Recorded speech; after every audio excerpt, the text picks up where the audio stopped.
Shabbat Shalom, ladies and gentlemen. If you'll begin to find your way to your seats, we'll be beginning our service in just a moment. Here, this is my friend Natasha. Hi, how are you? You guys like each other. I can tell by the speakers. Yeah. You do. Aw. It's very mutual. It's very cool. It's very mutual. She's a sweetheart. Anyway, so I was wondering whether we should put a few more altos back there because they have a big space there, or do they? I don't think anymore. Here. Albany. Yes. Is that like A? Very close. My grandmother's name was Ivy. My parents spelled Irene in Alba. And Alba. So there's Alba. Oh, it's two names. It's just one. But I mean, it's not space. No rush. I just, That's so unique. I just want to wear it. There's just me.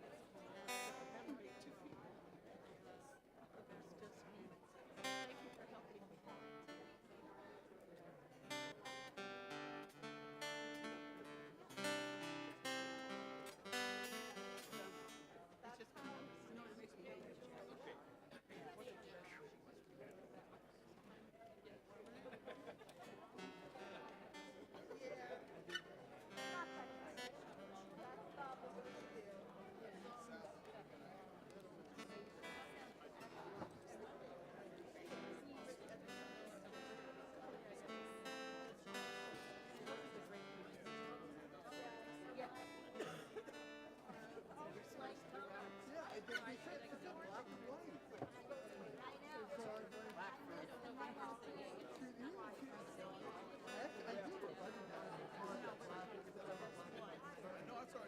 I feel much better.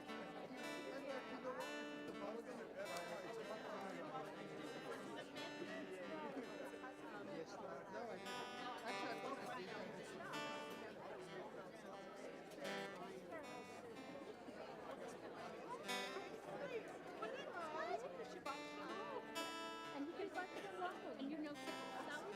I know Sally from meditation. No?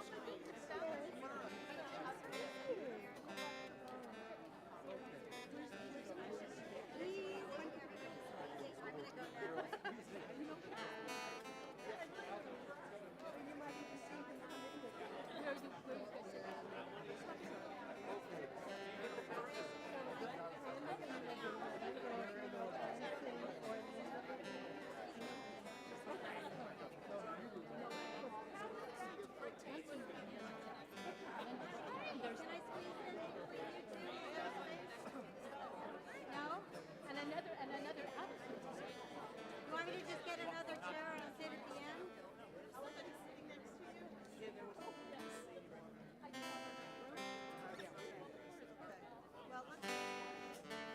I'm sorry. No, it's fine.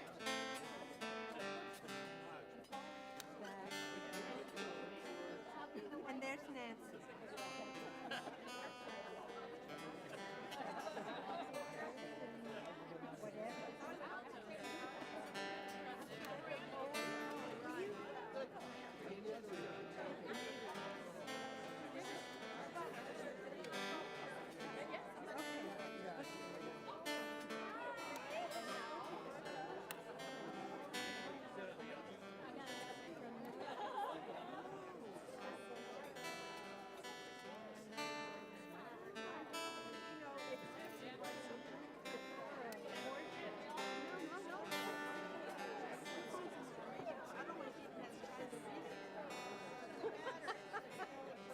Okay, I will listen. Oh, Steve.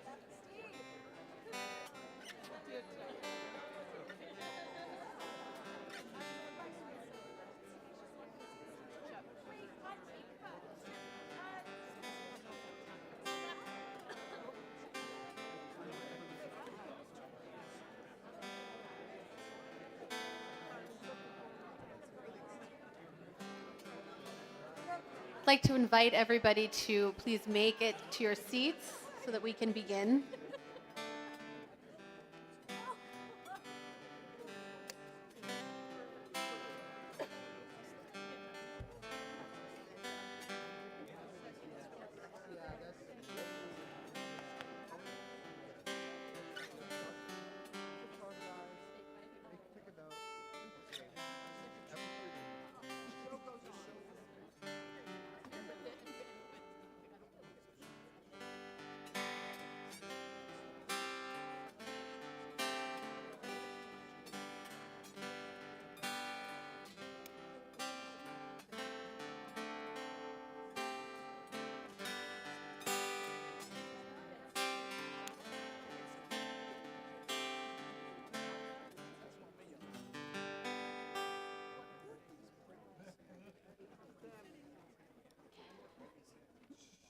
I invite the congregation to please rise.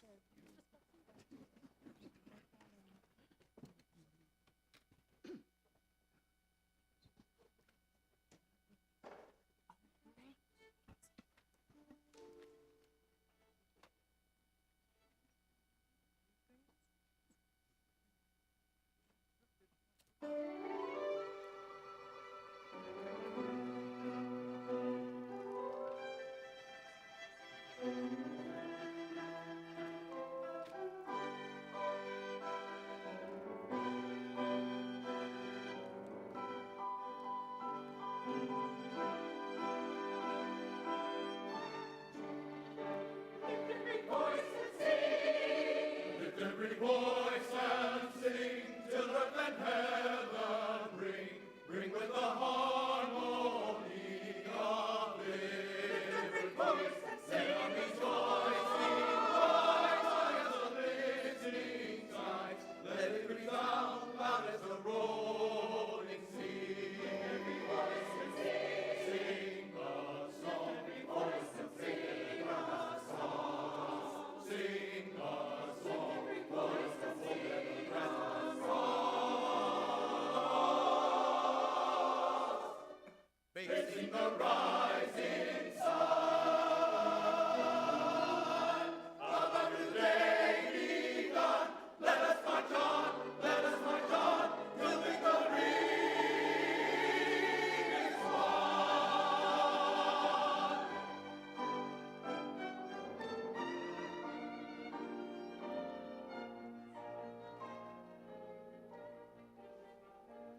Shabbat Shalom.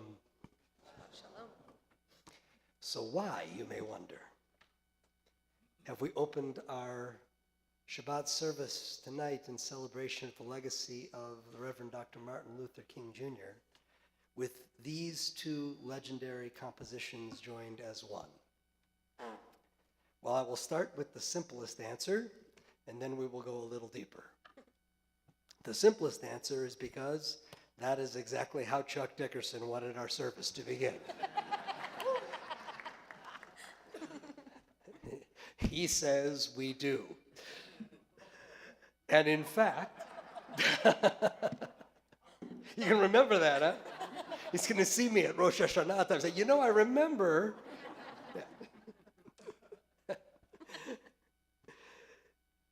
In fact, the beautiful arrangements of Lift Every Voice and Hatikva that you just heard side by side, joined together as one, were created by Chuck especially for this night.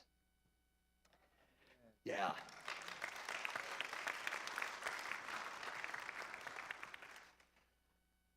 The deeper answer is why Chuck wanted that. See, many of you are aware that Lift Every Voice is widely regarded as the Black national anthem. In fact, the NAACP made that official way back in 1919.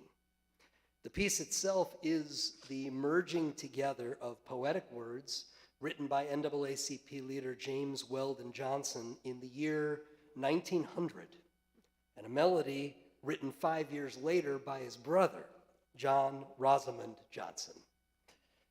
Now, many of us associate that piece with the Civil Rights era, but it predates it by at least a couple of generations.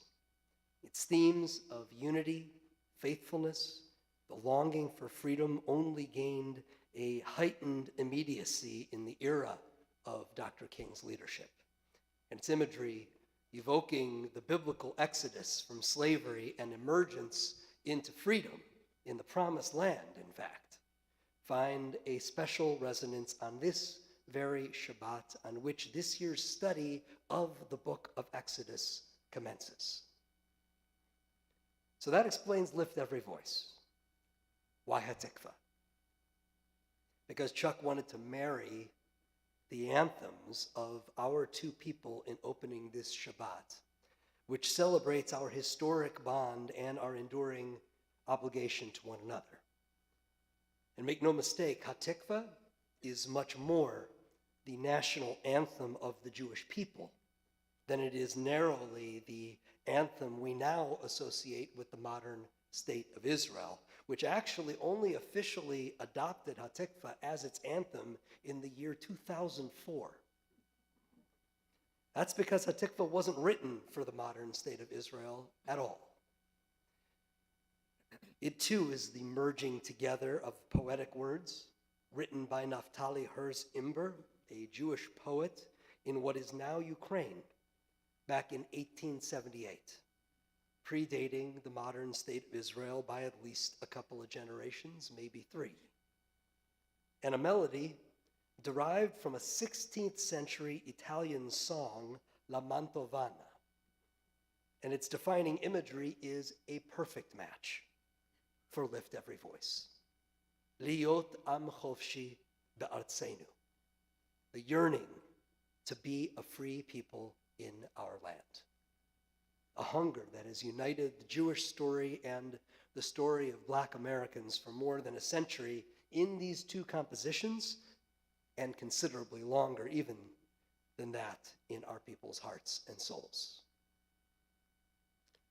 Tonight we celebrate the legacy of Dr. King, who understood and animated that hunger that we all share in history-making ways.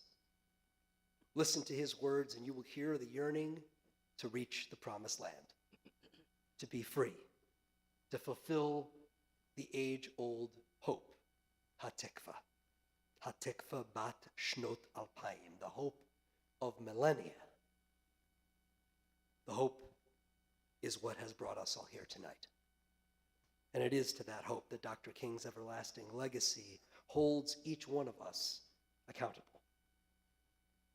And so we have once again this Shabbat to inspire us, to prod us, to reveal the truth about what we are and are not yet. This year we will get to that truth with the assistance of these magnificent friends of ours, our guests from ICYOLA, the Inner City Youth Orchestra of Los Angeles, with whom we share a many years bond. Kendra Hass is enjoying her first exposure to that bond and was like, wow, they're really good.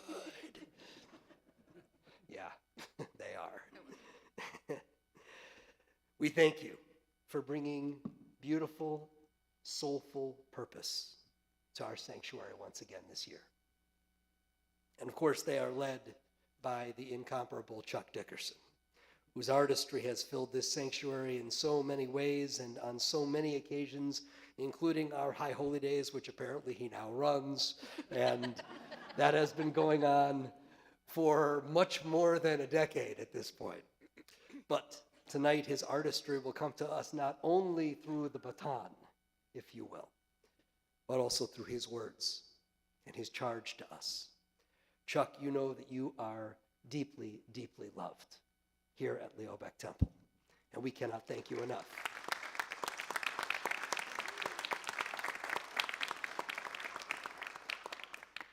We cannot thank you enough in advance for all that you will share with us this evening. And of course, this evening also includes special words, some of them spoken by Dr. King, some spoken by those attempting, each in their own way, to honor their commitment to his example. I would be remiss if I did not also thank in advance our cantor, Sarah Hass, who has partnered with Chuck and all of our amazing guests and our own choristers here from Leo Beck Temple in preparing this Shabbat evening that I know is going to be such an extraordinary blessing to us all. And she selected all of these words found on your service supplement that will be an important part of our prayer experience this evening. It's going to join with the music and our Shabbat prayers to propel us into this MLK weekend with renewed dedication to the hope for which Dr. King lived and died, and from which we can never rest. For as the legendary Jewish American poet Emma Lazarus and Dr. King both said almost identically, until all are free, none are free. And so let us turn to our supplements now to revisit Dr. King's dream. Right at the top, right underneath that beautiful photo, where you can see, I'm going to make sure you understand at least the four faces you can see in the photograph. There are a number of other folks marching with them, but who's there at the very front, the four faces you can see? Well, furthest left, that would be the Reverend Dr. Martin Luther King Jr. Directly next to him, who can see who that is? That's Ralph Abernathy, very good. This will be the hard one. Who can guess who's third in that line? Yes, go ahead, Michael. Very nice. This is great. When you invite my teacher of Jewish education to come to services, this is what happens. So the third person in the photograph is Rabbi Maurice Eisendrath, who was the head of what was then known as the Union of American Hebrew Congregations, now known today as the Union for Reform Judaism. He was what Rabbi Rick Jacobs, my mentor, today is. He was then the head, the formal head as rabbi of our movement. And next to him, a somewhat more familiar face, Rabbi Abraham Joshua Heschel, whose words and teachings have filled this sanctuary over and over again, probably, certainly arguably the greatest Jewish thinker of the 20th century, an extraordinary teacher, voice of conscience, the one who taught us to pray with our feet. That's Rabbi Heschel. So there you have Dr. King, Ralph Abernathy, Rabbi Eisendrath with a Torah in his arms, and Rabbi Heschel. And so they are all standing together side by side, just like the anthems of these people, side by side, together as one on this night to begin this special Shabbat. These words from Dr. King's I Have a Dream. So we have come here today to dramatize a shameful condition. In a sense, we have come to our nation's capital to cash a check. When the architects of our republic wrote the magnificent words of the Constitution and the Declaration of Independence, they were signing a check that every American was able to cash. This check was a promise to all men. Yes, black men as well as white men would be guaranteed the unalienable rights of life, liberty, and the pursuit of happiness.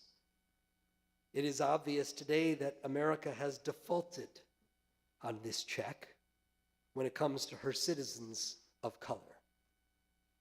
Instead of honoring this promise, America has given the Negro people a bad check. The check which has come back marked insufficient funds. But we refuse to believe that the bank of justice is broke. And we refuse to believe that there are no funds in the great vaults of opportunity of this nation. So we've come to cash this check that will give us upon demand the riches of freedom and justice. But there is something that I must say to my people who stand in the warm doorway which leads into the palace of justice. In seeking our rightful place, we must not be guilty of wrongful deeds. Let us not seek to satisfy our thirst for freedom by drinking from the cup of bitterness and hatred. We must forever conduct our struggle on the high plane of dignity and discipline. We must not allow our creative protests to be changed by physical violence. Again and again, we must rise to great heights, meeting physical force with soul force. Amen. Shabbat is our time for summoning soul force, the force that is greater than physical power, and enabling us to carry it with us into a new week, restored by the power of this day. Let us welcome the Sabbath bride who carries in her arm, in her heart, on her crown, soul force. The words of the Chadodi can be found on pages 20 and 21 in the prayer book. We'll sing the first two verses on page 20 and the top and bottom verses on page 21.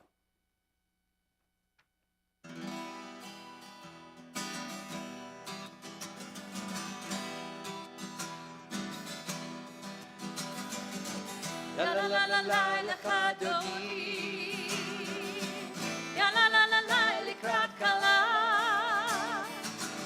ya la la la la pnei Shabbat, pnei Shabbat nikabela,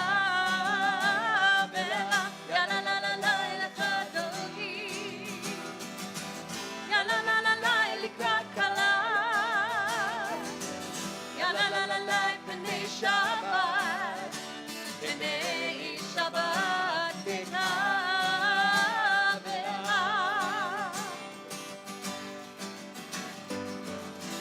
Shamor v'zachor b'diburecha, Hishmiyanu el hamiuchad, Adonai echad, Shmo echad, Hishmiyanu v'dibilah, ya la la la Chadodi, ya la la la likrat kala, ya la la la b'nei Shabbat, b'nei Shabbat nikabela,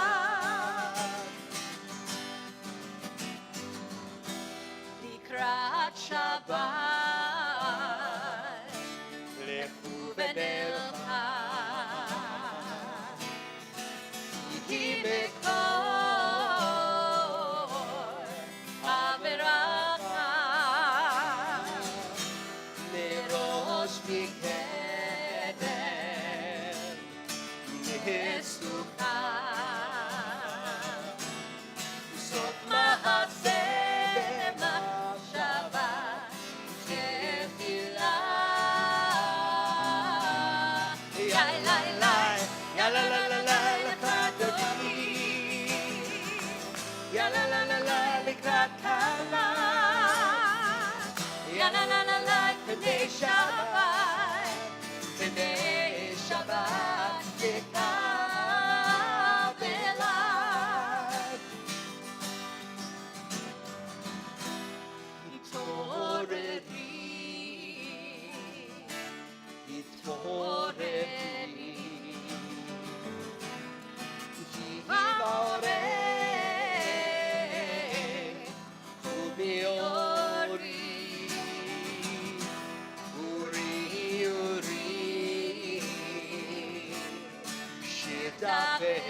Kod Adonai, alayim nigla. Yai lai lai, ya la la la lai lecha dodi. Ya la la la lai likrat kala. Ya la la la lai B'nai Shabbat, B'nai Shabbat nikabela. If you're able, please rise and face the entrance to our sanctuary. Boi v'shalom, ateret bala, gam besimcha, u'b'tzola, tov emunei, am segula. Boi chala, boi chala,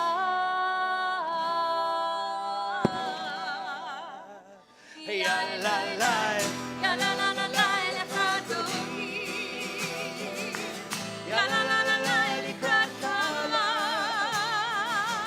ya la la la la, B'nai Shabbat, B'nai Shabbat nikabela. Ya la la la la, lecha dodi, ya la la la la, likrat kala, ya la la la la, B'nai Shabbat, B'nai Shabbat nikabela.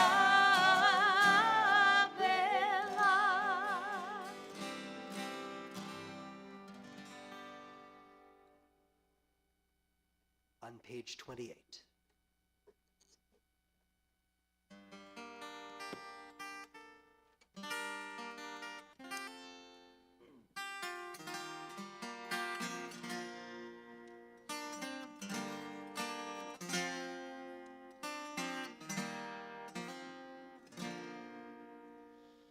Ya la la la la, ya la la la la, ya la la la la, ya la la la la, ya la la la la, ya la la la la, ya la la la la, ya la la la la.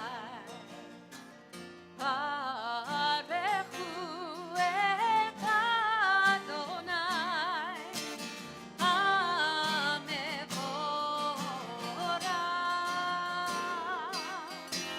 Baruch Adonai, hamevorach. Leolam vaed, leolam vaed. Ya la la la la, ya la la la la, ya la la la la, ya la la la la, ya la la la la, ya la la la la, ya la la la la, ya la la la la.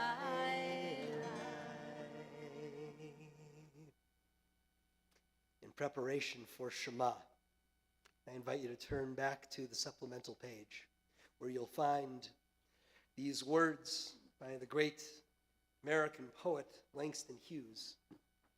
These words are written in 1935.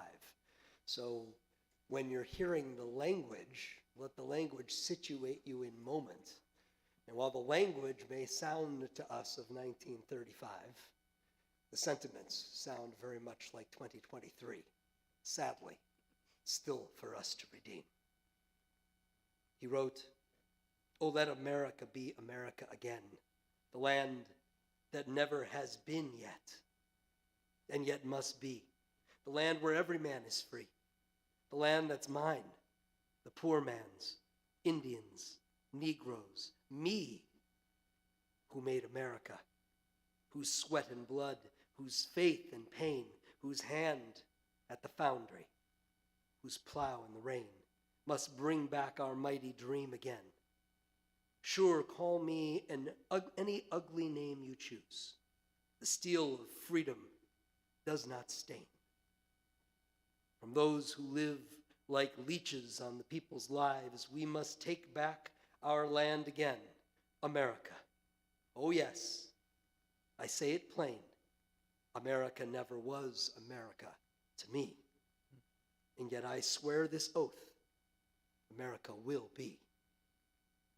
Out of the rack and ruin of our gangster death, the rape and rot of graft and stealth and lies, we, the people, must redeem the land, the mines, the plants, the rivers, the mountains and the endless plain, all the stretch of these great green states, and make America again.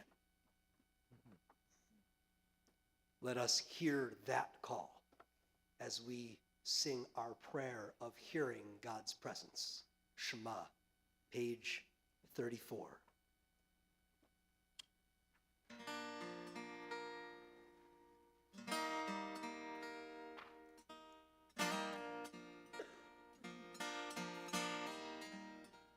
I am here, I am now, asking when, asking how, only I, only thou, only one. Fill my heart, fill my soul. I am part of this whole. Only us, only now, only one. Shema Yisrael, Adonai Eloheinu, Adonai, Adonai Echad.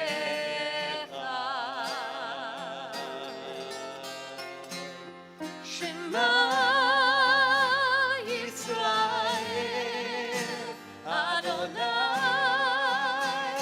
Eloheinu, Adonai, Adonai Echad. Baruch Shem Kivod, Shem Kivod, Malchuto, Leolam, Leolam, Vaed.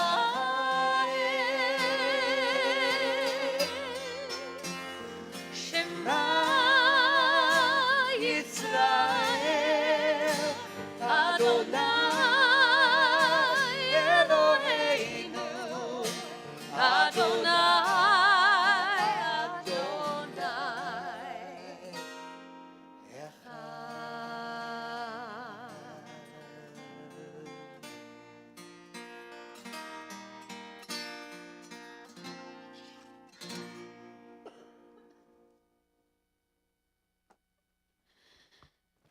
Ve'ahavta et Adonai Elohecha, page 36.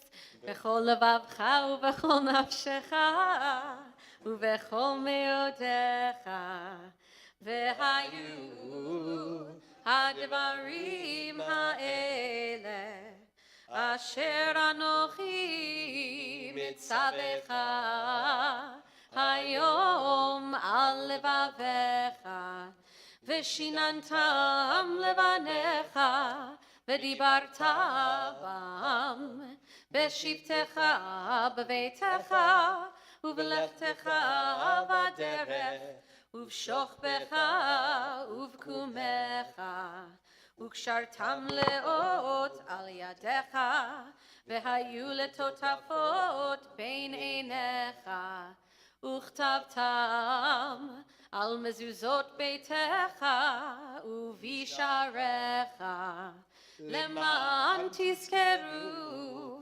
ועשיתם את כל מצוותיי, והייתם קדושים לאלוהיכם. אני אדוני אלוהיכם, אשר הוצאתי אתכם מארץ מצרים, להיות לכם לאלוהים. אני אדוני אלוהיכם, אדוני אלוהיכם אמת. The words of Micha Mocha, which we'll pray together in a few moments, are found on page 40. So you can go ahead and turn to page 40, but also turn back to the back side of the supplemental page, top of the back side. The words of Micha Mocha are among the few words in our prayer book that are actually taken from the Torah. So many of our prayers, most of our prayers, were written by the early rabbis of the rabbinic tradition and come along much later than the Torah text.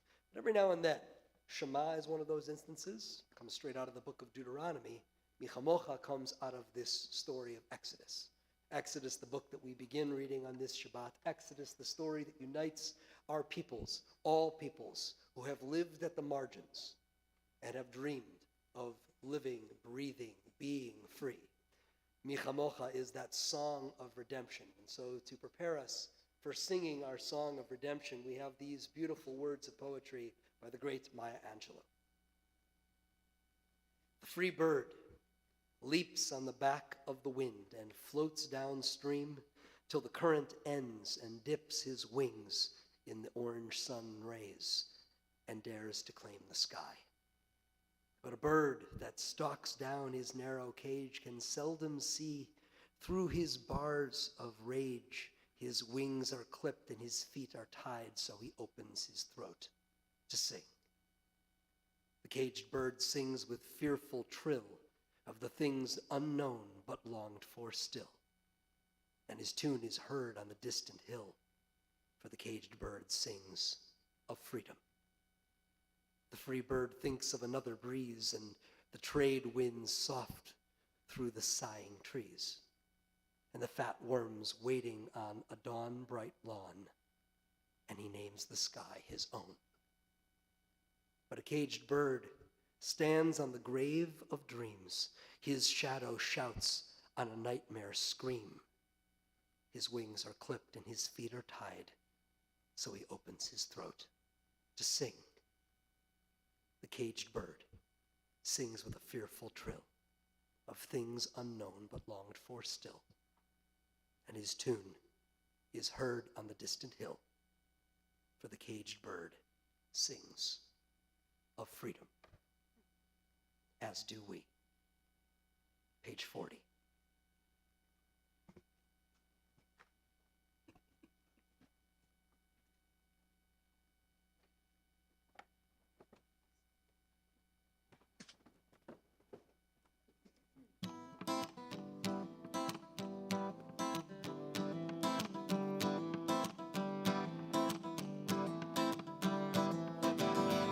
מי כמוך באלים אדוני, מי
turn in our supplements on the back of the page to a very familiar reading or song, one that we sing every Friday night as we ask God for safety and protection. May God really give all of us here together that safety, that peace, as we sing together, Hashkivenu.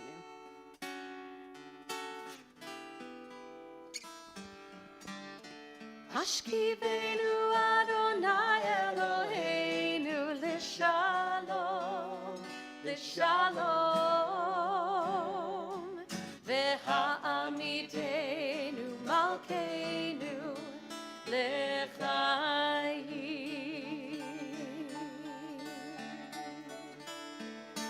Ufros aleinu sukat shlomecha, ufros aleinu sukat shlomecha.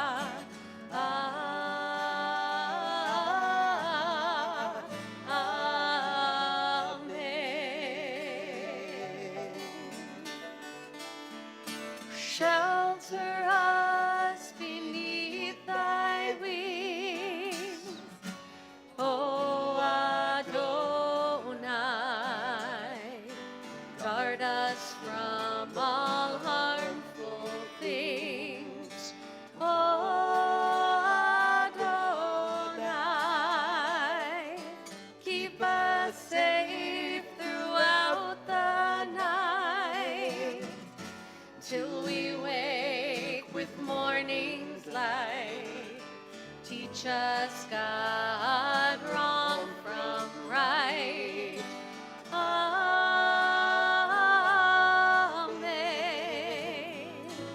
Amen. Amen.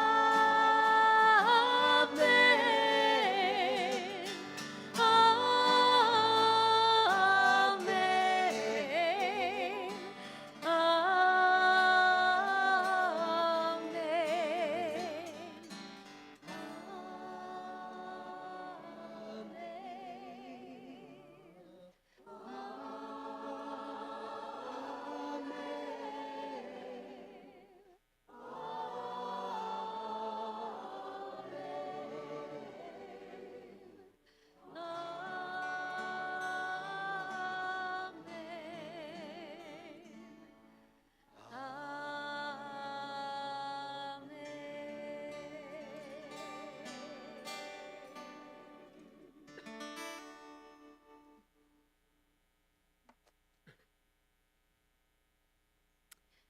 I invite you to please rise as we join together in our Amidah on page 46.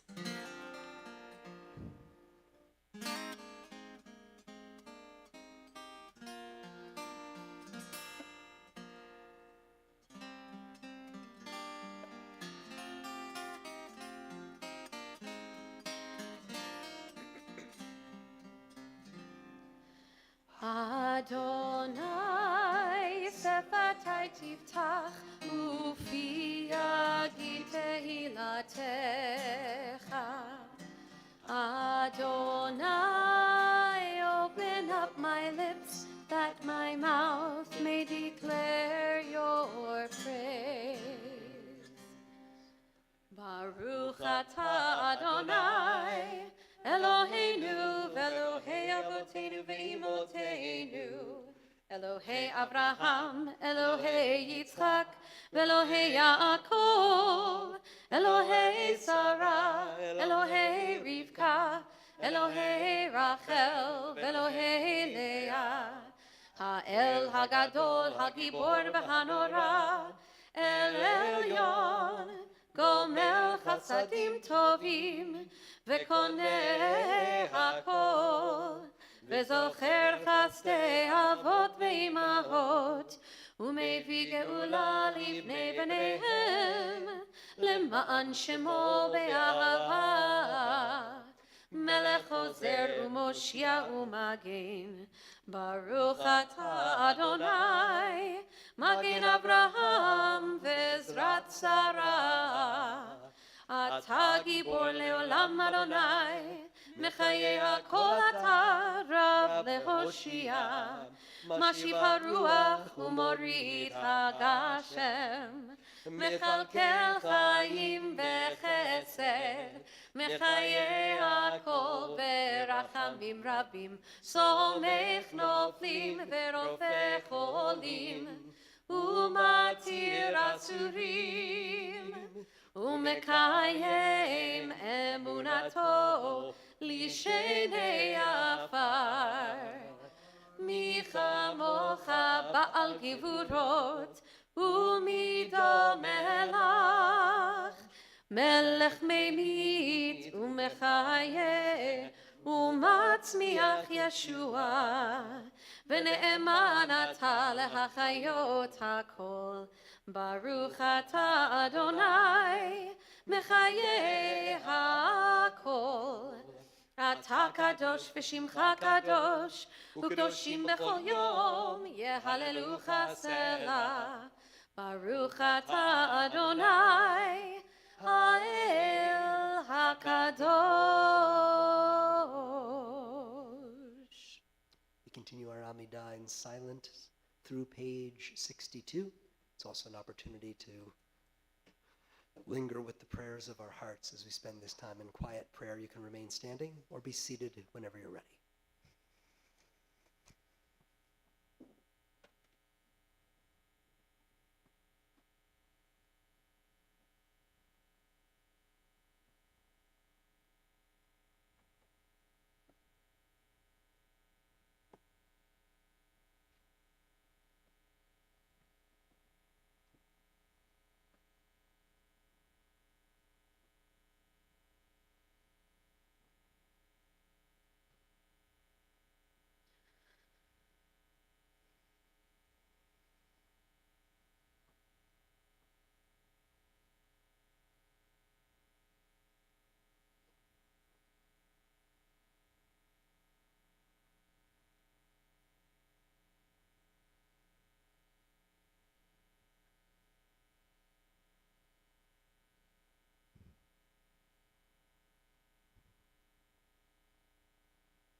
Following words were written by our country's first national youth poet laureate and the poet who spoke at President Biden's inauguration, Amanda Gorman, entitled "In This Place."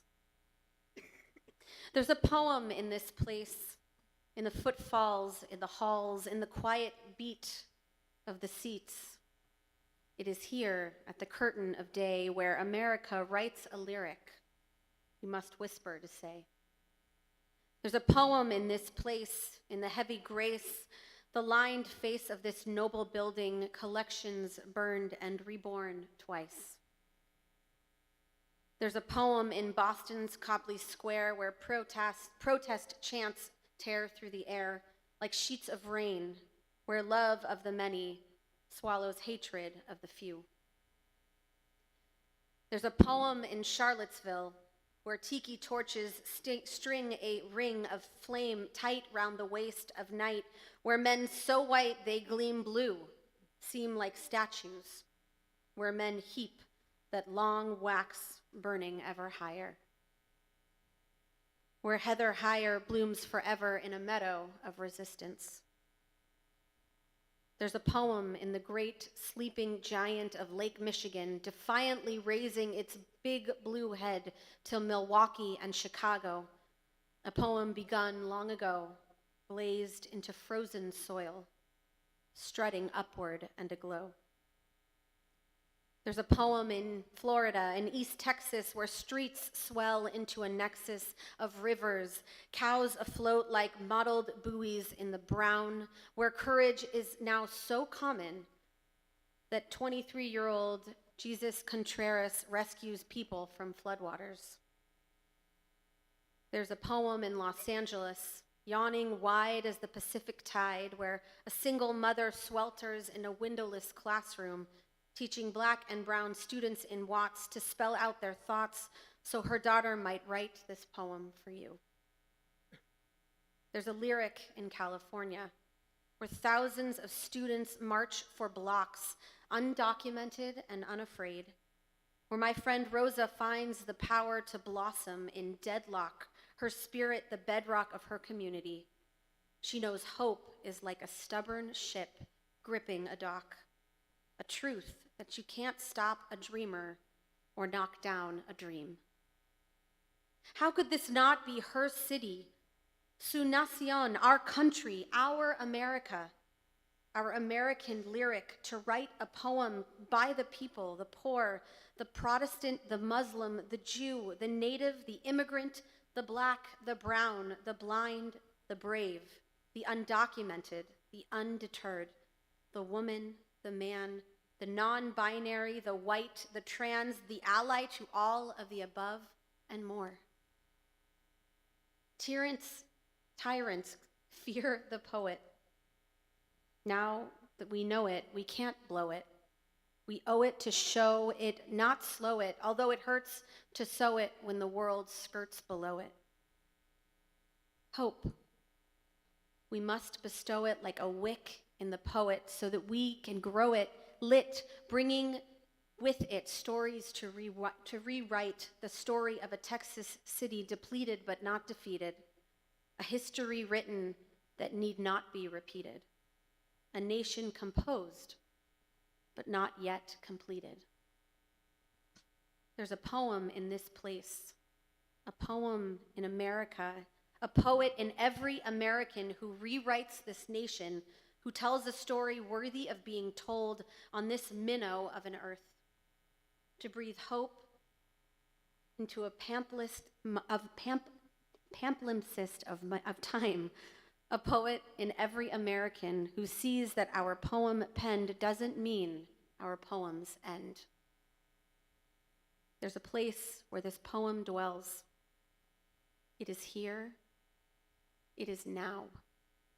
In the yellow song of dawn's bell, where we write an American lyric, we are just beginning to tell.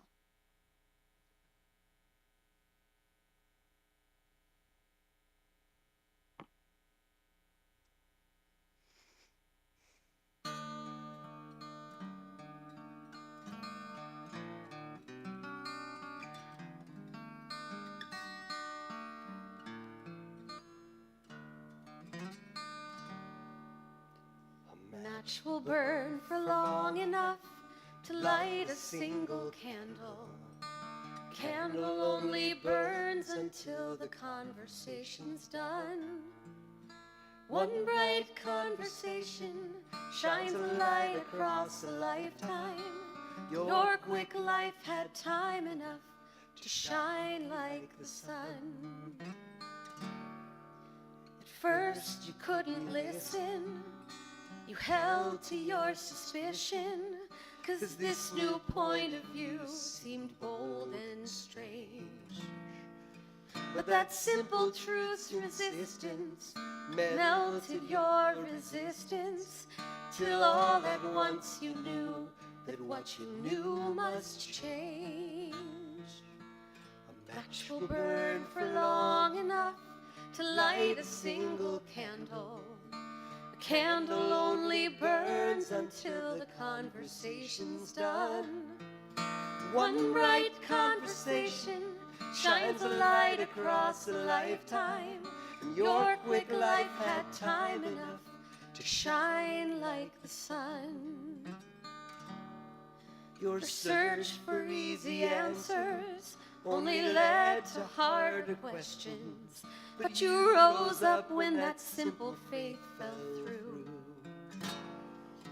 And fearless in the rubble, you kept shaking the foundations. You weren't afraid to shatter what you thought you knew. A match will burn for long enough to light a single candle. Candle only burns until the conversation's done. One right conversation shines a light across a lifetime, and your quick life had time enough to shine like the sun. A gentle revolution that could change a generation. Your words could strike a match and light a flame. And one by one the light spread through the people of a nation, till the tyranny of hate would never be the same. A match will burn for long enough to light a single candle. A candle only burns until the conversation's done. One right conversation shines a light across a lifetime, and your quick life had time enough to shine like the sun. On the balcony in Memphis, with a bullet through your body, we heard you say a strong and gentle prayer. They tried to kill the future, as if just a gun could stop you, but the heart of you is beating everywhere. A match will burn for long enough to light a single candle. The candle only burns until the conversation's done. One right conversation shines a light across a lifetime. Your quick life had time enough to shine like the sun. One right conversation shines a light across a lifetime. Your quick life had time enough to shine like the sun.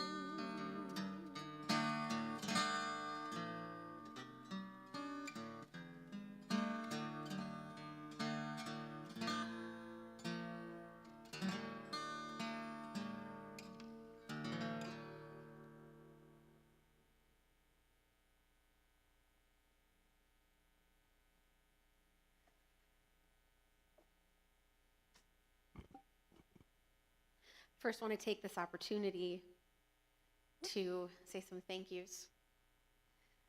First and foremost, I want to say thank you to Chuck for everything that you bring to this community, and in just a short period of time, everything that you have brought to my life. To the Iceola Orchestra and Choir,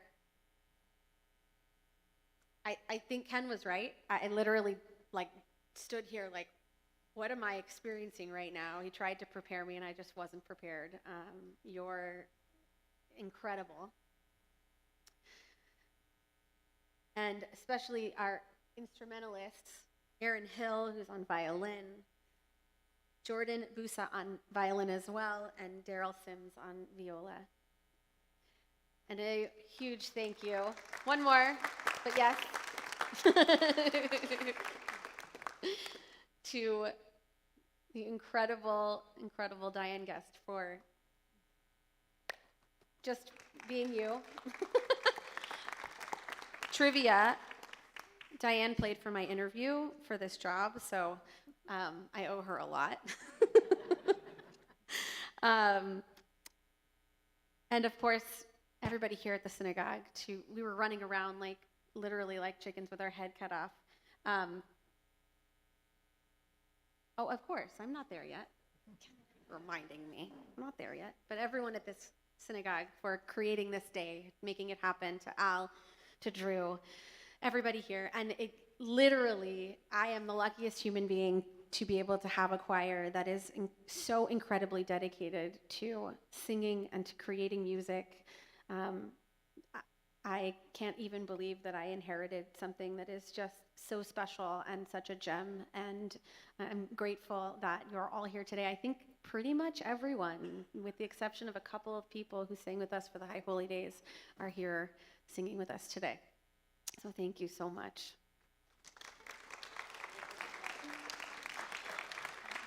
So when I was interviewing to be your cantor, I kept hearing about this man named Chuck. But literally, have you met Chuck? Have you met Chuck yet? I'm like, I don't know who Chuck is.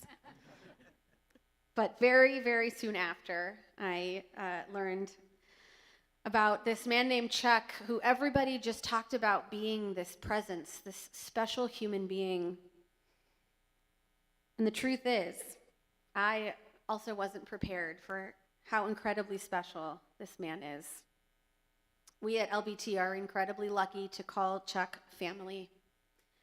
He's a consummate musician whose talent has inspired our High Holy Days for over a decade as our music director, and before that, he sang in the choir. His partnership over the years for our MLK Shabbat services has brought together our two communities and helped to forge a relationship that will continue for years to come. Personally, Chuck has been an amazing resource as I have navigated this year at LBT, and his encouragement and continuous support has helped to make this transition so incredibly seamless. Literally, as of like 2 days ago, he's like, stop, it's gonna be great. Don't worry about it. We got this. And I would not be able to do this without you. Many morning breakfasts planning this event. So in addition to his role here at LBT, Charles Dickerson, or Chuck as we call him, is the founder, music director, and conductor of the Inner City Youth Orchestra of Los Angeles, the founder and music director and conductor of the Southside Chicago Youth Orchestra, professor of conducting and orchestra studies at California State University, Dominguez Hills, director of music at Rolling Hills United Methodist Church, and he also serves on the board of directors of the League of American Orchestras. He formerly served as music director and conductor of the Southeast Symphony and as director of music at Holman United Methodist Church. Chuck is also a noted composer, and his best-known composition is I Have a Dream, a choral and orchestral setting of the landmark 1963 speech of Dr. Martin Luther King Jr. And this piece was performed as part of the official unveiling ceremonies for the National Memorial to Dr. King on the National Mall in Washington, D.C. in 2011. Chuck's choral and orchestral arrangement of We Shall Overcome is also widely known and performed, and his orchestral setting of Lift Every Voice and Sing, which you heard earlier, is now the standard orchestral version of this piece. His most recent composition is a setting of Amanda Gorman's 2021 inauguration poem, The Hill We Climb. How blessed we are, not only on this one night, but for so many years, to enjoy the unparalleled gifts of this extraordinary musician, leader, human being, and our dear friend, Chuck Dickerson.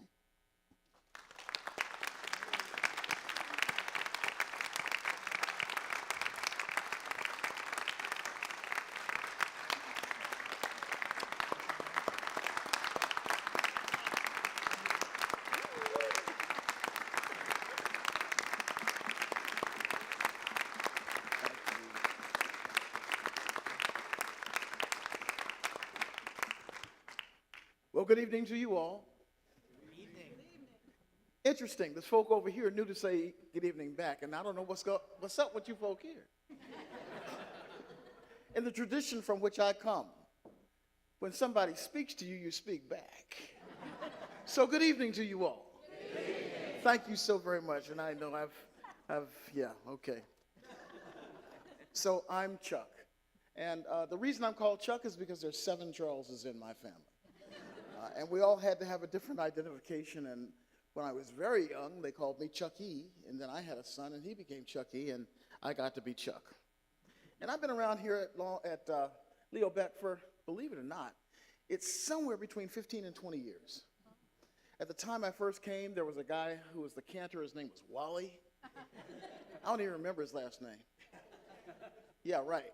And at that time, Rabbi Ken was really just a pup, although a very strong and vigorous pup who did not wither under the towering presence of Leonard Bierman, the Beamer was over there on the south. And there was a choir room back there, and the choir rows were back there, and I came and I sang in the choir, and I came and sang in the choir at the invitation of Sally Etchito. Now, what happened? Yeah, thank you, Sally. It was about High Holy Day season, and the choir, a couple of the tenors got sick, and Sally needed a tenor, and she has a very, very dear friend who's also a dear friend of mine named Hansonia, and she called her Hansonia and said, I need a tenor really badly, somebody who can, at least read the notes, and can you recommend somebody? I believe, if I'm not mistaken, this was the night before our first High Holy Day service. I had never been to a Jewish service before in my life.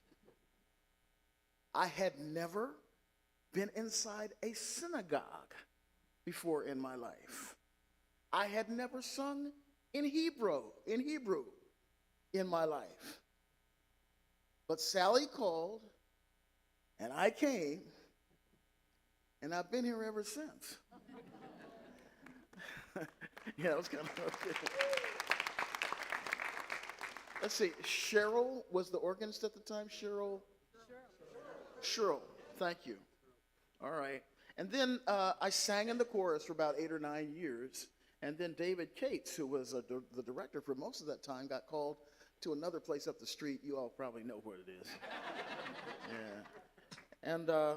And David and Linda said, well, Chuck, why don't you direct the choir? And I had invited David to come see some of the work we had done at Holman together.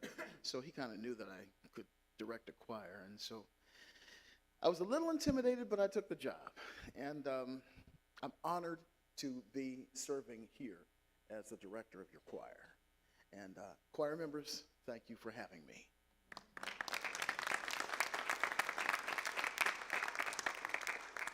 And thank you, Rabbi Ken, for this privilege of sharing some thoughts tonight. And thank you so much, my dear Keter Sarah, for this. Thank you. I've been asked to tell you folks a little bit about myself because, you've seen me around here, but you probably don't know that much about me, and that's okay, believe me. But Sarah has told me, Chuck, you need to tell these people who you are and what you do. But I'm also very well acquainted with the idea that this is a Shabbat service. And it's a special Shabbat service, one in which we celebrate the life of Dr. King. And so I feel somewhat compelled to bring somewhat of a message to you tonight. Now, I do not proclaim myself as a member of the clergy. But nevertheless, every once in a while, maybe something speaks to me. And here's one thing that speaks to me. It comes from a long experience of having been in church every single weekend of my life. Every single week. Yeah.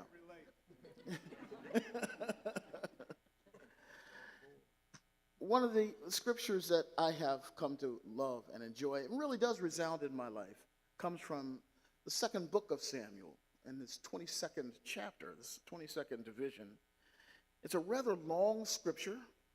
I'm not going to recite the entire book to you, but I want to give you some sense of what it says. Here, King David spoke to the Lord the words of this song. He did so on the day that the Lord had delivered him out of the hand of his enemies. And he said, God is my rock and my fortress and my deliverer. In him will I trust. He is my shield and the horn of my salvation. He is my high tower and refuge. He saves me from violence. When death and hell surrounded me in my distress, I called upon the Lord. And when he heard me, the earth shook. The foundations of heaven moved. Smoke came from his nostrils and fire out of his mouth. The heavens bowed and he came down, and he thundered from heaven, and he took me. He drew me out of many waters. He delivered me from my strong enemy, and from them that hated me. They were too strong for me, but the Lord was my stay. He brought me forth into a large place, and he delivered me. He is my strength and my power. He has given me the shield of salvation. He has enlarged my steps. Therefore, I will give thanks unto the Lord, and I will sing praises unto his name. For he is the tower of salvation, and he showeth mercy to his servant. My friends, these are the words of King David, known as the Song of David. And this is my song tonight. And I invite you to adopt it as your song as well. I was born in Philadelphia, Pennsylvania in 1952. My parents had lived in California during the 1940s. My father was from Jacksonville, Florida. His father died when he was 4 years old. He never had a father really to be an example to him. My mother was from Philadelphia, Pennsylvania, and they met together at a school in Huntsville, Alabama, a Seventh-day Adventist school. I was born and raised in the Seventh-day Adventist Church, and for those of you who don't know anything about the Seventh-day Adventist Church, it is much like conservative Judaism, not Reform Judaism, conservative Judaism. Strict observance of the seventh-day Sabbath from sundown Friday to sundown Saturday. Memorizing of passages of the Bible, refraining from eating certain things, observing the very kinds of dietary habits that conservative Jews observe. So when I first came to this temple, I was shocked. Shocked. Now understand, I'd never been to a Jewish service before. I'd never been inside a synagogue before. I was shocked that y'all were so cool. I was expecting fire and brimstone like the hardliners, but Rabbi Ken, he was kind of cool. And believe it or not, even Rabbi Bierman was cool. Now, I got to tell you, I got along well with Bierman because, see, he had a long relationship with Reverend James Lawson. And Jim Lawson, y'all from Holman, don't tell anybody I said this. He's still the pastor of Holman United Methodist Church. Well, at least he is emeritus, okay? He's in his 90s now. But Bierman and Lawson were buds. And so I really didn't know Rabbi Bierman, but when I came to be part of the chorus because Sally had invited me, well, I had an opportunity to go up to Bierman, and he kind of looked at me. And I told him, well, you know, I'm a friend of Jim Lawson. I said, oh, okay. And I was immediately accepted, and I want you to know that ever since that day, I've really felt like part of this family. So thanks to Rabbi Bierman, and thanks to you, Rabbi Ken, and all. So I went to Seventh-day Adventist schools most of my life. By the time I was in high school, I went to a school in Glendale. Now, this was in the 1960s, and Glendale during those times was a sundown town. How many of you in this room know what a sundown town is? Oh, very few of you have raised your hands, but a sundown town is a town where I had to be out of town before the sun went down.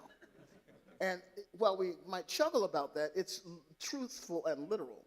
Now, you might find it hard to believe, looking at me here today, that I once was an athlete. I really was. I was the fastest guy at my school. I was the halfback for the football team. And I was also somewhat of a musician. So I really didn't get much gruff from the people in Glendale for being there after the sun went down, particularly if the football team was playing. But you better believe, as soon as the sun went down, I was out of town. I finished Glendale Academy, and I then spent 1 year at a local college, a Seventh-day Adventist college, La Sierra University, where, by the way, I now teach. But both of my parents were church musicians. My eldest brother is a professional jazz pianist, and so as I was growing up very early in my life, before I got to Glendale, I had been just infused with all of this music. Marian Anderson was constantly played in my home. Orchestra music in the house all the time. No television, but orchestra music all the time. And after my brother would practice the piano, I'm told that I would climb up on the bench and try to copy what he did. So my parents sent me to take music lessons at the age of 3 years old.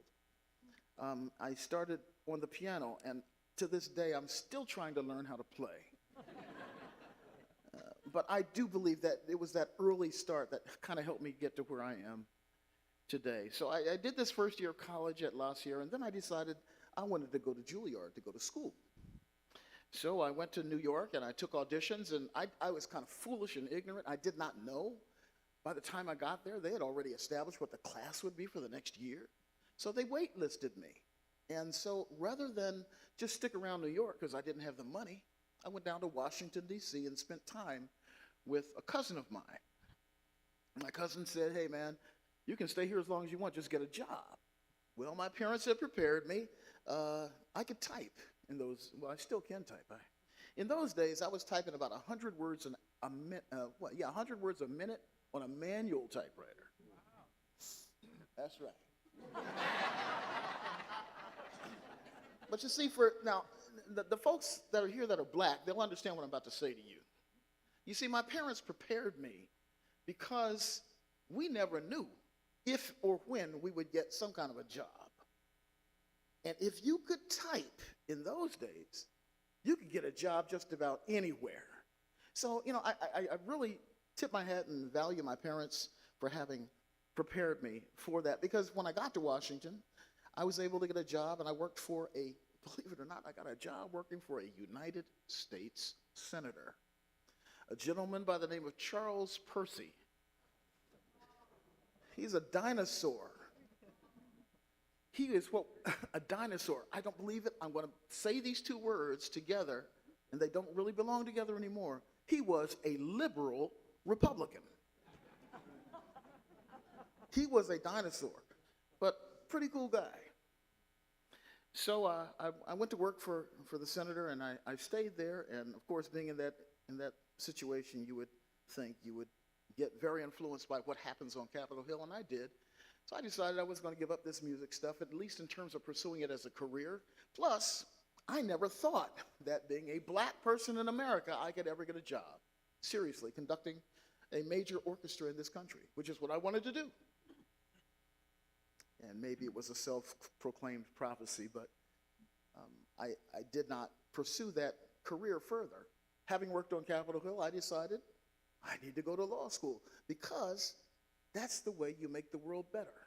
You can use the law to make the world better. So I went off to law school, finished all that, came home, and began practicing. Most of my practice was in public service. I worked for the city of Los Angeles. I was a chief deputy to Councilwoman Rita Walters, and then I was the president of the Board of Public Works for the city, and I worked for Jim Hahn, and then I became the city attorney of Englewood. But during all of this time, from the time I was about 21 years old, I was directing church choirs. Directed choirs in Washington, D.C. while I was in school there, and then when I came home, back to Los Angeles, I had the privilege of directing choirs, and in 1996, Jim Lawson called me and said, "Hey, can you come and direct the Holman Choir?" And I took on that job, and I stayed there for about 10 years, and then I moved to Rolling Hills in 2005. Holman members, it doesn't seem like that long ago, but I've been at Rolling Hills since 2005 now, almost 20 years there. And I direct the church choir there every Sunday morning. So I'm pretty much directing choirs or orchestras somewhere. Now let me tell you about the orchestra stuff real fast, and then I'll sit down.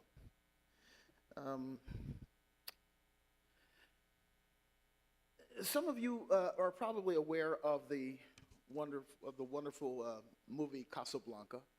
Some of you would be aware of Gone with the Wind.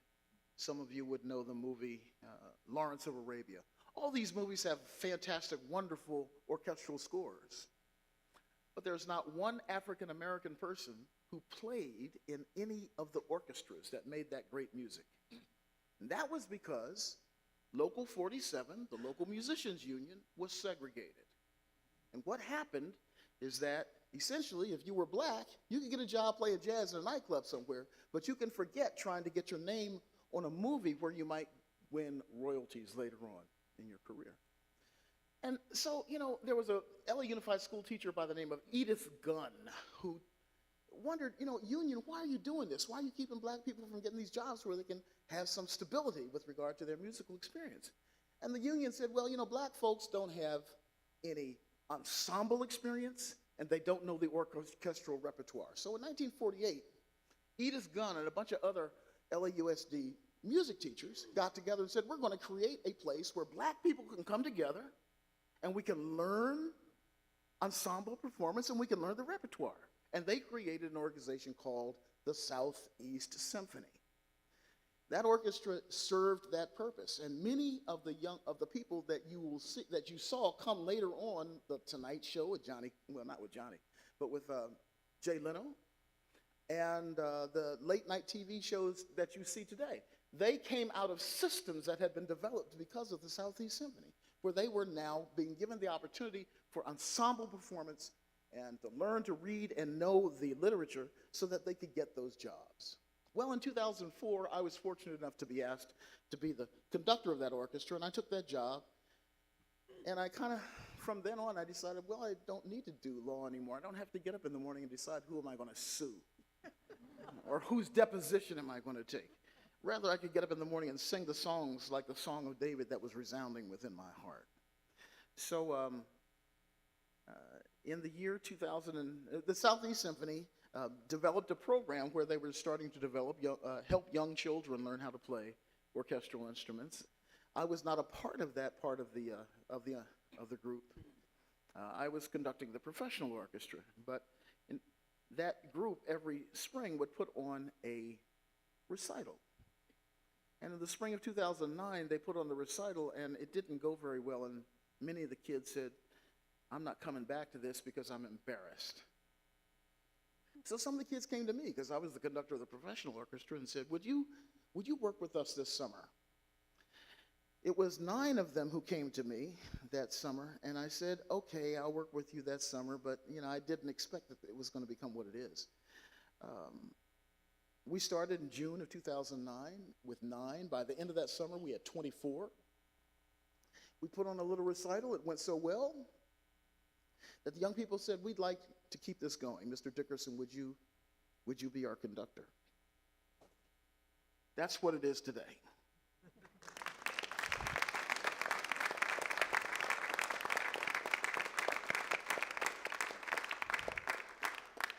And my mantra is that we need to have one of these in every place where there's an NFL city.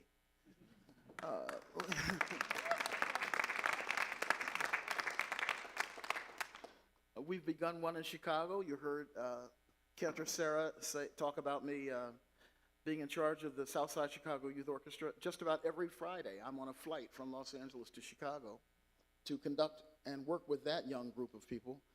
That group of young people. It hasn't quite developed into this quite yet, but we're headed there. And I say one of these in every city where there's an NFL town, because wherever there's an NFL team, you're going to find a group of people of color.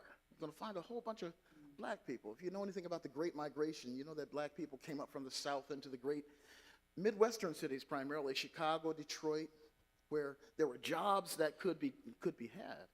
And so they became Bears fans, and Cleveland Browns fans, and Detroit Lions fans. And well, I believe that we need to also have these kinds of opportunities for young people in each of those cities. And so we are working toward making that happen. So I have the joy and the privilege of doing what I do. And what it is that I do is, as you've heard, I direct the choir at Rolling Hills United Methodist Church.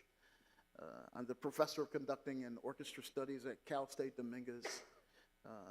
I'm very proud to be the director of the Inner City Youth Orchestra of Los Angeles. I had hoped to have brought more of them with us tonight, but 3 of them are with me here tonight. And these young people are primarily now mentors to the youngest of the young people who play with our orchestra. And we put on a season of concerts every year. We conclude our season every year since 2012, with a concert at the Walt Disney Concert Hall. That's what you see here. We'll be doing a concert tomorrow in celebration of Dr. King's birth. And this will be at Holman United Methodist Church. And tomorrow we will be featuring the world premiere of this piece that features Amanda Gorman's The Hill We Climb. Now, Cantor Sarah told me I needed to tell you about myself, so I've told you about myself. Yeah.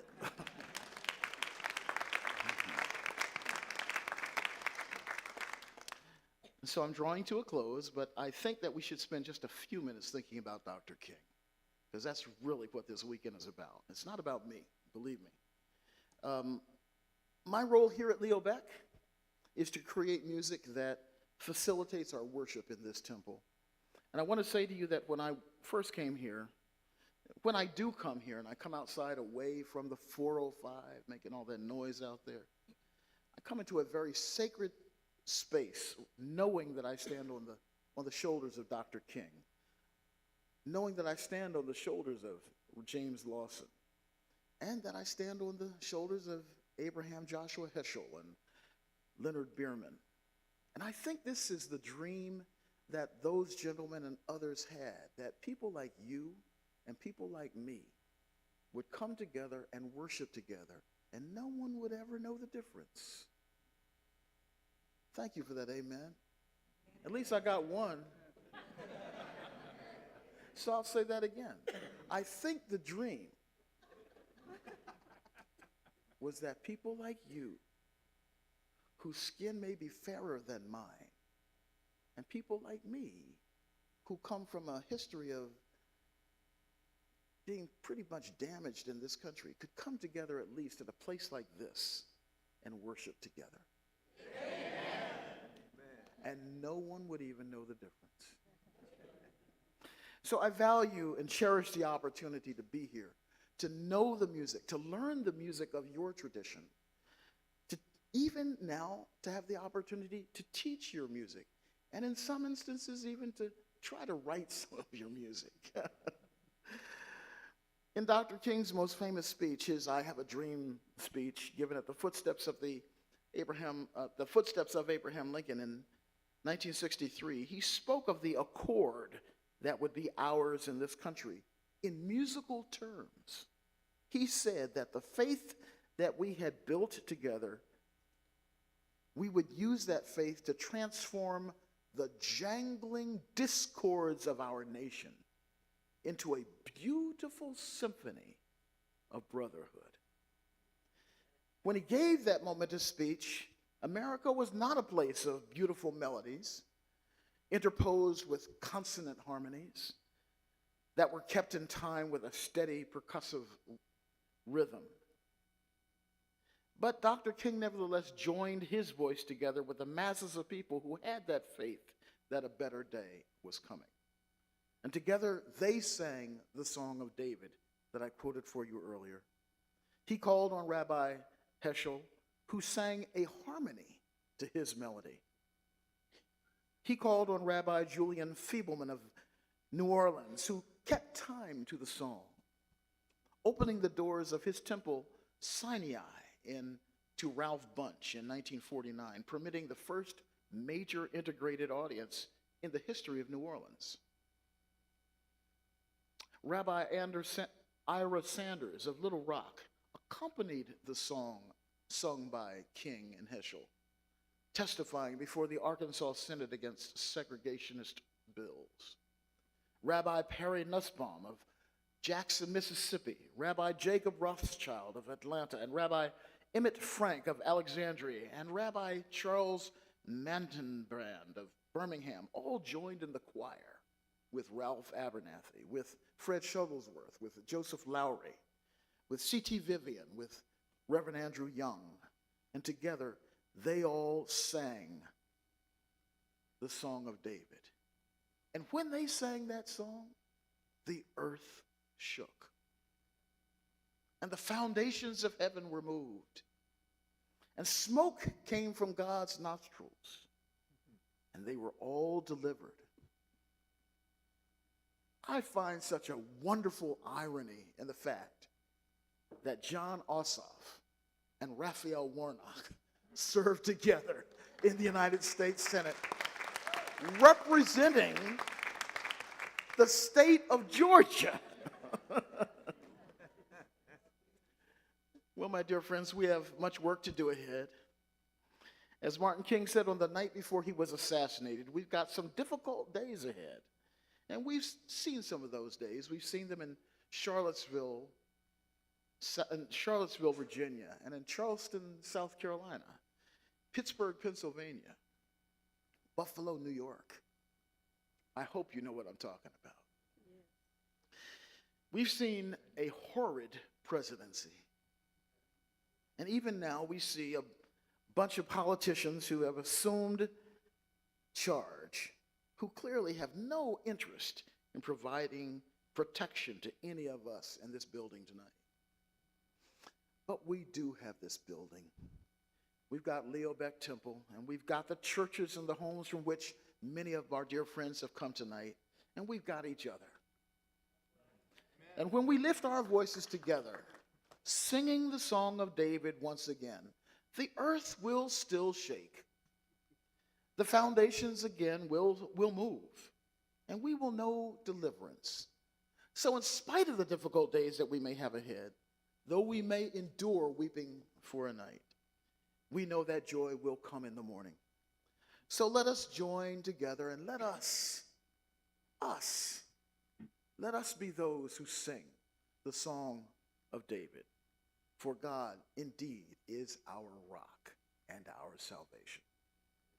Amen.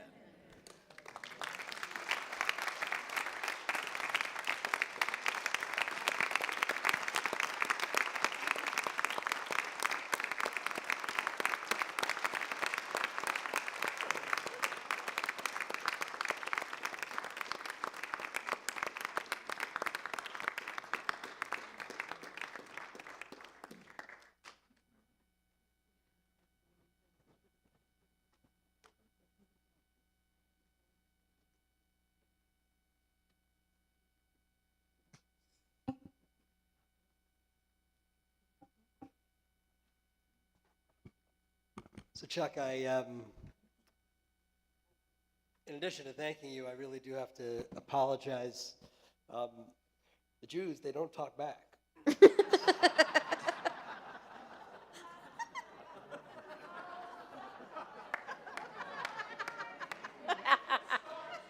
With the exception of Glenn Gottlieb, the Jews just don't talk back. You know, what can I say? They do all of their talking back after the sermon is done.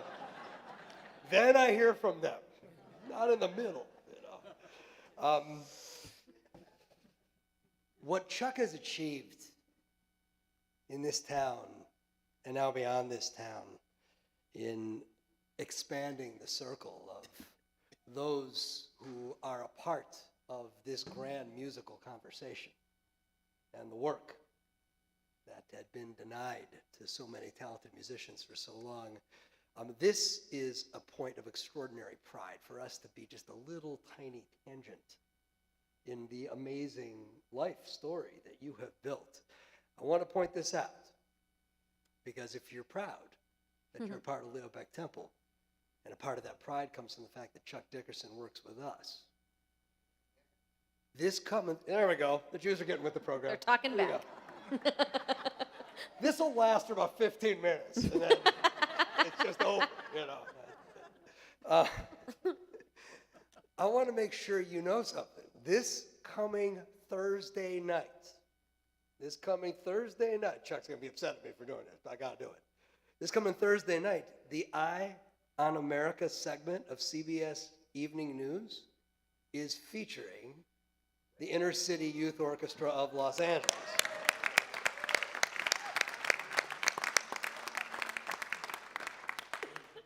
So I don't know about you, I have not been featured on the Eye of America segment. So Chuck's going to be, and so will be these incredible musicians that he works with. That's Thursday, 6:30 p.m. Put it in your mental calendar. Take out your phone, put it in the calendar, whatever it is that helps you to remember. Thursday, 6:30 p.m., CBS Evening News, Eye on America, Chuck Dickerson and the Inner City Youth Orchestra of Los Angeles. Chuck, we are so blessed. I want to, Sally Etchito. Sally. Sally Etchito, who, of course, sang in our choir for so many years, now sings in our volunteer choir, teaches voice to so many extraordinary vocalists, was on the search committee that brought us Cantor Sarah hats, and brought us Chuck Dickerson. And I'll tell you, you want to talk about the gift that keeps on giving. Sally Amen. Etchito, thank you. Very much. Amen.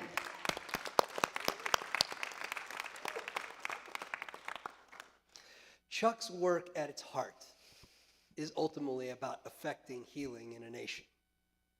We wanted to center Chuck's story tonight because at the end of the day, this is not about the speaker from such and such place or the speaker from such and such pulpit. This is about the relationships that break down the barriers. Chuck is one of us, and therefore we feel an extraordinary pride in all of his accomplishments as well. We are proud to be attached. I have been to the Disney Concert Hall and seen Chuck and his amazing orchestra doing their thing, and it is quite a high. Usually happens in July, right? Yeah. So be on the lookout. We're always looking to kind of encourage everybody from Leo Beck Temple come out and enjoy the extraordinary music. And when you do that, not only are you getting a chance to enjoy beautiful art, but you are a part of supporting a great healing. One little corridor of a great healing that is happening slowly, unevenly, sometimes like a glacier, moving forward, a little bit back, a little bit forward again. Chuck has devoted his life to that type of healing. We're about to join together in a prayer for healing, prayer that we recite every time we come together to worship. And we think of those in our circles of love, friendship, family, work, community, those who are struggling because they need to be experiencing healing. Maybe that their bodies are what need to heal. Maybe that it's their spirits that need to be healed. Maybe their disillusionment about what is and hasn't been and needs to be, that they need that healing. We don't pray because we expect a magic act to happen. We spoke these words, sang this melody, and boom, the healing happens. We do it because the praying fills us up, sends us back out into the world, ready to be messengers of healing, ready to bring some measure of what we create with one another to those who need it most, as Chuck has done with every day of his life. And so, if you are thinking of someone in your personal circle tonight who you would like to include by name in our prayer for healing in this Shabbat evening, I want to invite you, if you're able, to stand at this time. When my eyes meet your eyes, if you'll speak those names aloud, we will hold them all in our hearts along with those who we name in our hearts, along with all of us who are seeking, praying for that grand healing of which each and every one of us must be a part. And then we'll join together in the middle of page 253 in praying Misha Berach, our prayer for healing and strength.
Jennifer Lucille Burdine LeBlanc. Bernice Hunt. Andrea Sussman, Dahlia Martin.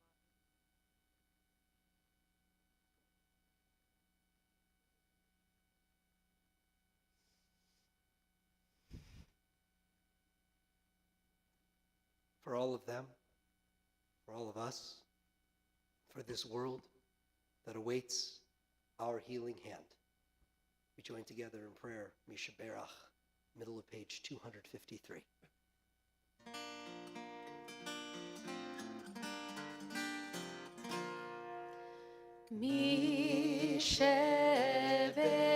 Misheberach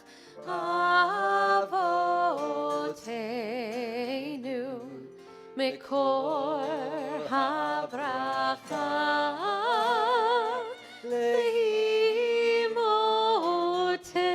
Leimotenu.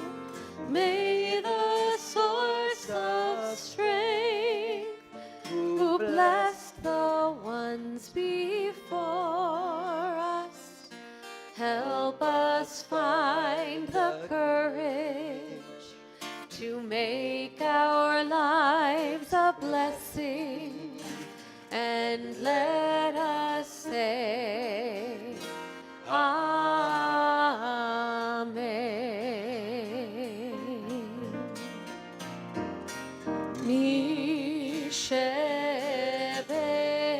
Misheberach Imotenu Mikor Havracha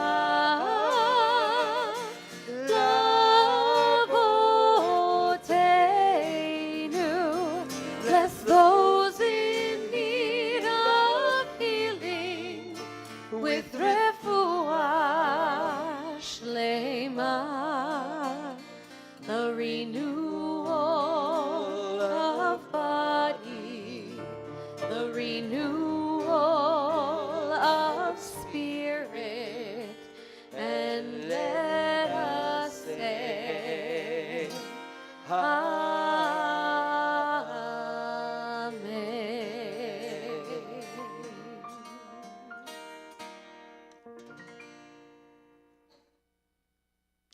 Aleinu can be found at the bottom of page 282. If you're able, please rise.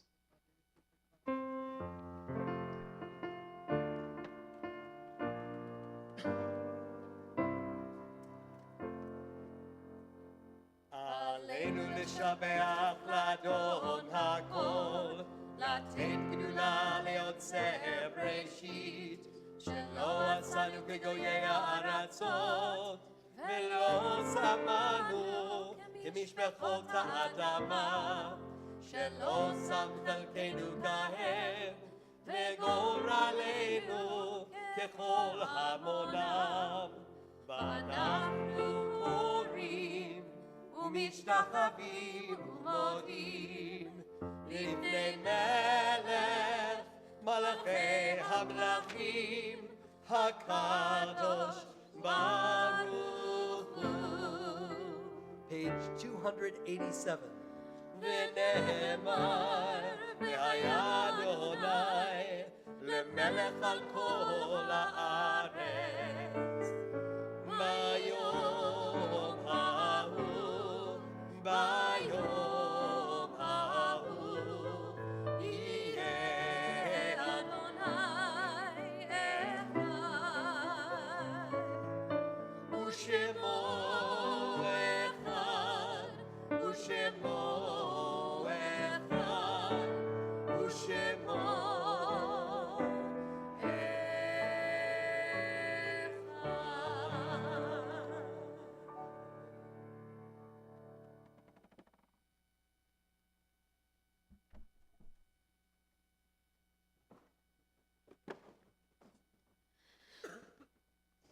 As Chuck and I were dreaming up this evening, he asked what songs we might consider Jewish anthems, as we talked about earlier. And the obvious answer was Hatikva, which you heard sung so beautifully at the start of this evening. And both Rabbi Chasen and I also suggested Ani Ma'amin. Some of you may be familiar with this haunting melody as one that was sung by countless Jews as they struggled to survive in the Nazi death camps. Upon hearing this and other stories from members of our choir, Chuck arranged the setting that you will hear shortly. And he shared that when he closed his eyes, he saw the picture of a slave, having just been whipped, hanging in defeat, but still uttering the words, "I believe." Tonight, we remember all those who have suffered through slavery, being told that they were, and sadly still are, not worthy of the respect and equality they so rightly deserve.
as we prepare to recite the Kaddish this evening.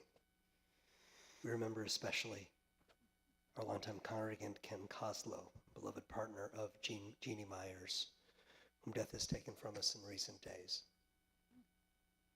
And we link his name with Evelyn Amor, Judy Aronson, Tony Begovich, John Byron, Selma Block, Samuel Kaplan, Bertha Deschler, Leosh Feldman, Jack Fine, Jean Gach, Robert Garber, Irving Goldberg, Martin Grainer, Leona Haber, Marjorie Halpern, Alex B. Hamburg, Winnie Hamburg, Edward Kaufman, Lenny Kelton, Samuel Cohn, Harry Coleman, Rose Krauthammer, Joan Latt, Phyllis Lavitt, Morel Levine, Milton Lewis, Bruce Littman, Babette Frank Maccabee, Sylvia Mochtinger, Elliot Mancall, Evelyn Olian, Morton Pam, Barry Rubens, Dave Schorsch, Audrey Pon Scholl, June D. Simon, Erwin Sklar, Dorothy Jane Smith, Sylvia Spector, Irene Stein, Alvin Talbot, Carol Weinstock Willens, Muncie Weitzner, Henry Zanville. Are there other names we should include? If so, please speak them aloud.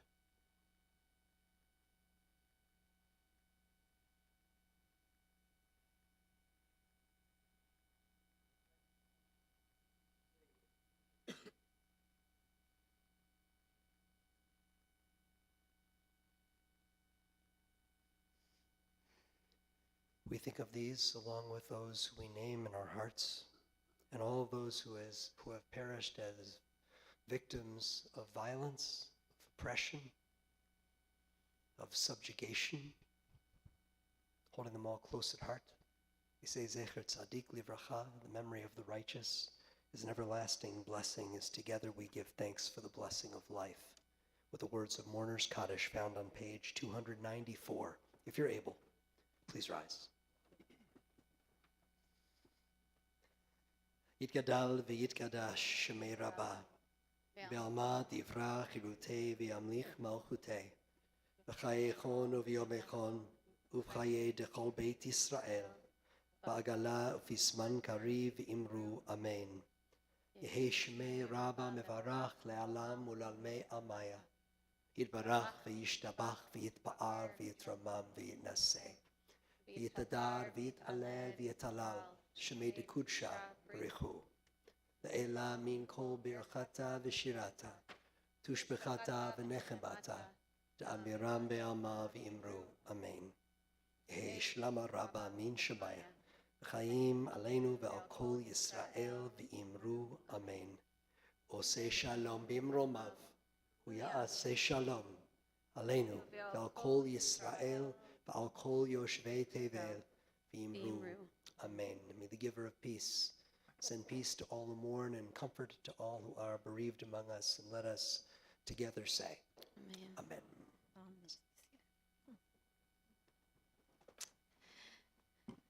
It is very easy to sit back and let the world go by, especially now. To live in our insular bubbles oftentimes feels safer than looking out the window and coming face to face with the world around us. We harden our hearts and we close ourselves off to protect ourselves from all that is unknown. But sitting back and being ambivalent doesn't make this world safer. Tonight, we must make it our goal to live the words of MLK, Langston Hughes, Amanda Gorman, Maya Angelou, and sing the song of Charles Dickerson.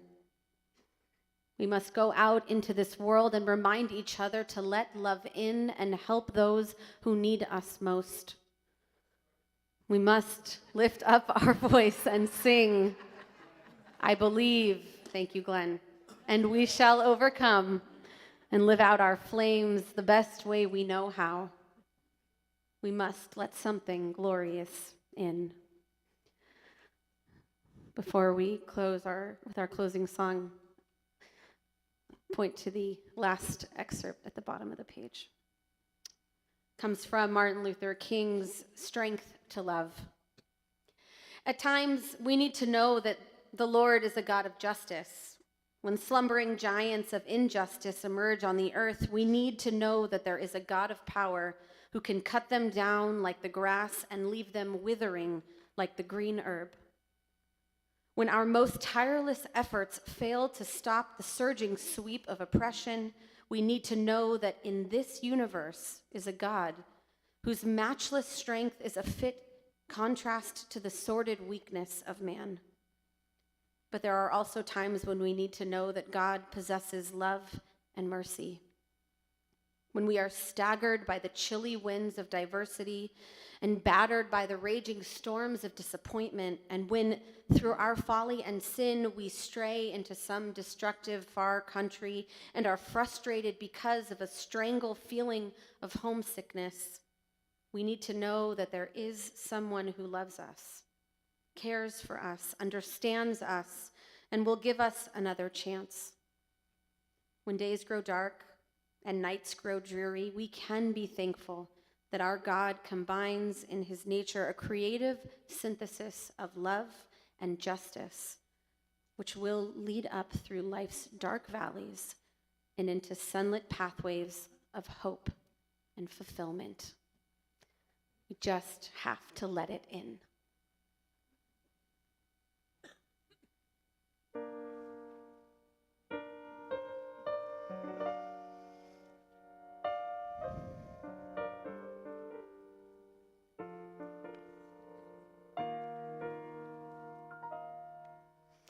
I come with my armor in place, emotions in check, and thinking I'm smarter or just more realistic.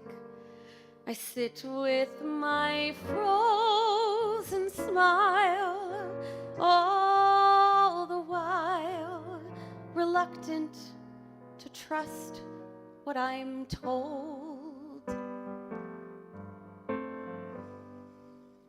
Cynical, cold, challenging music of heaven to open a crack in my chest and let something glorious in. The music of heaven should puncture me suddenly. Blessed, blessed, blessed. Let the music begin. Let the music begin.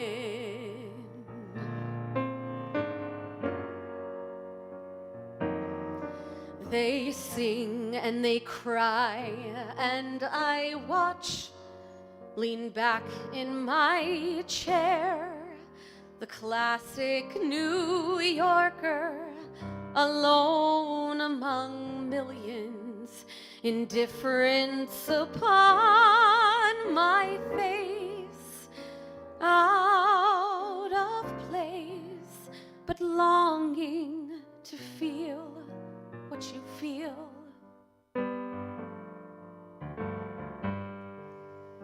Like it was real. Like there could be music of heaven to open a path to your soul and let something glorious in. Music of heaven allows me to give up control. Yes, yes, let the music begin. Let the music begin.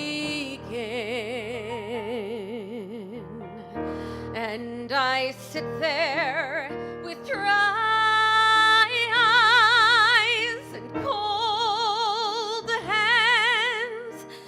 emerging and standing apart. Dry eyes and cold hands, waiting and wondering, when will it open my heart? When will it open my heart? When will it open my heart? I hear you singing.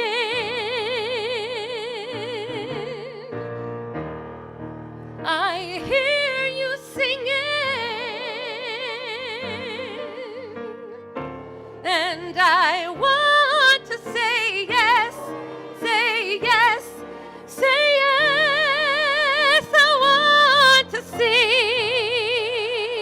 holy, holy. I want to sing, holy, holy. I want to sing, holy, holy, holy, holy, and say yes, say yes, say yes. I want to sing, holy, holy. I need to cry. I need to believe, and I want to say yes, say yes, say yes. Oh, I will say yes, say yes, say yes. Oh, I will say yes, say yes, say yes. Oh, I will say yes, yes, yes. Let the music begin.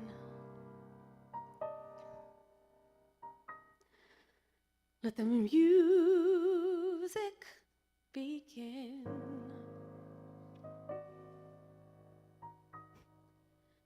Let the music begin.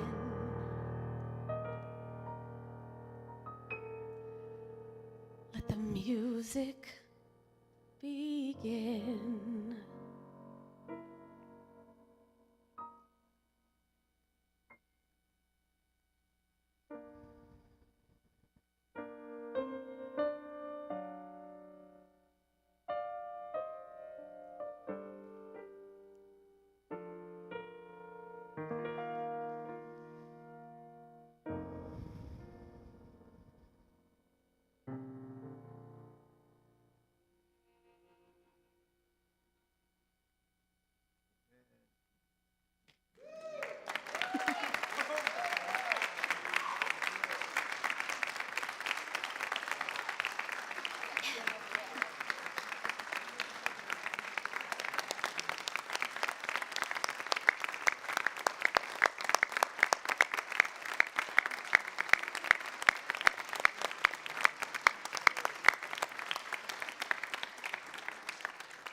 Oh, stay right there.